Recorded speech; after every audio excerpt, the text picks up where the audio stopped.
మోహన్ లాల్ హీరోగా తరుణ్ మూర్తి తెరకెక్కించిన మూవీ తుడరుం. జనవరిలో విడుదల కావాల్సిన ఈ సినిమా కొన్ని కారణాల వల్ల ఆలస్యమైంది. దీంతో మే వరకు ఈ సినిమా విడుదల కాదని సోషల్ మీడియాలో రూమర్స్ చక్కర్లు కొడుతున్నాయి. తాజాగా ఆ పుకార్లకు మోహన్ లాల్ ఫుల్ స్టాప్ పెట్టారు. ఈ మేరకు సోషల్ మీడియాలో ఓ పోస్ట్ పెట్టారు. తుడరుం మే వరకు వాయిదా పడిందన్న రూమర్స్ లో నిజం లేదని మోహన్ లాల్ స్పష్టం చేశారు.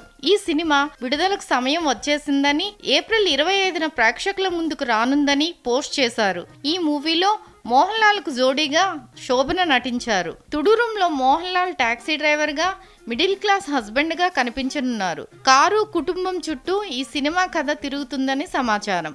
మోహన్ లాల్ నటించిన ఎల్2 ఎంపురన్ ప్రస్తుతం థియేటర్లలో సందడి చేస్తుంది. ఈ ఏడాదిలో అత్యధిక వసూళ్లు సాధించిన మలయాళం సినిమాగా రికార్డు సృష్టించింది. ఈ క్రమంలో తుడురుంపై అంచనాలు భారీగా నెలకొన్నాయి.